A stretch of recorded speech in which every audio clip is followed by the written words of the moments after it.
Throughout history, media has been used for self-expression and to address politics. American television has played a significant role in perceptions of different groups of people. For example, the depiction of black people being thugs is partially because of the media. Many do not think about the depictions of LGBT characters and how they influence the way that people perceive this community, along with the way that LGBT people view themselves. One of the earliest depictions of homosexuality on the screen in America was in 1972, That Certain Summer.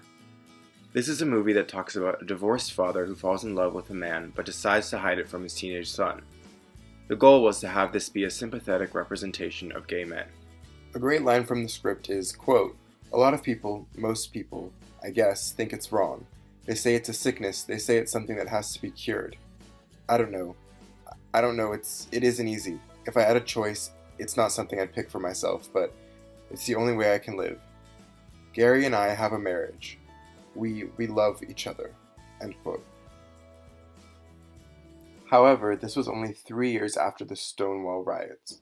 The American Psychiatric Association had not removed homosexuality from the list of mental disorders until 1973.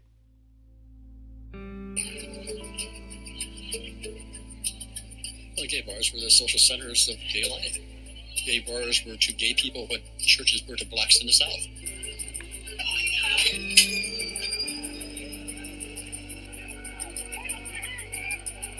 It is important to recognize the way that current events have influenced media and television coverage.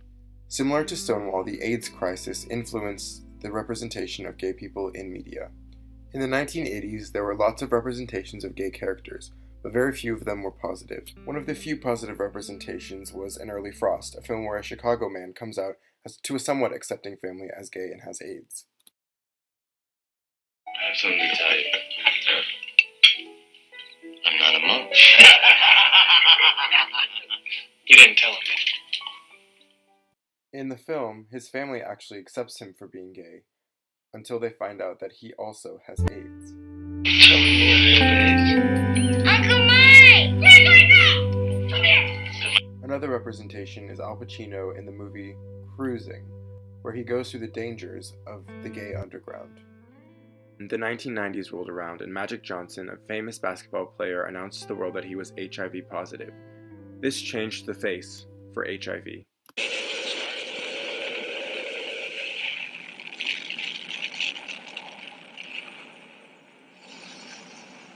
Ladies and gentlemen, rock and roll. In 1994, MTV had Pedro Zamora, an HIV and AIDS activist, be on the show My Real World, and he taught his fellow housemates that it's okay to live with someone who is HIV positive. In 1995, the leading cause for death for Americans between 22 and 44 was AIDS. PhD Dustin Goltz from DePaul University says in his novel Queer Temporalities and Gay Representation, says that the issue is not the representation and discussion of HIV and AIDS, as popular media should continue to be discussing these issues. Rather than complicating the narratives and specifying these experiences, the stories rely heavily on cliched narratives of tragedy to shorthand these experiences, efficiently coupling gay sex and gay body with HIV/AIDS in the service of keeping the plot moving forward.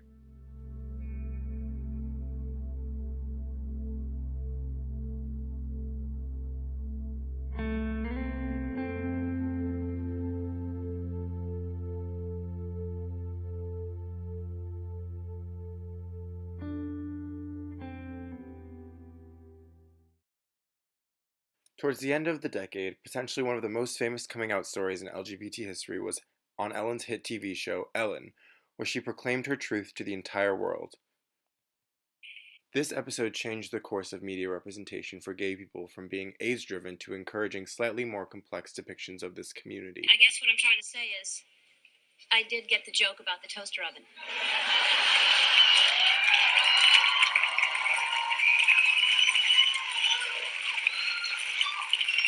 So, what are you saying what I think you're trying to say? What do you think I'm trying to say? Oh, I'm not going to say it again and be wrong. No, you're not wrong. You're right. This is so hard, but I think I've realized that I can't even say the word. Why can't I say the word? I mean, why can't I just say I mean, what is wrong? Why do I have to be so ashamed? I mean, why can't I just say the truth? I mean, be who I am. I'm 35 years old. I'm so afraid to tell people. I mean, Susan, I'm gay.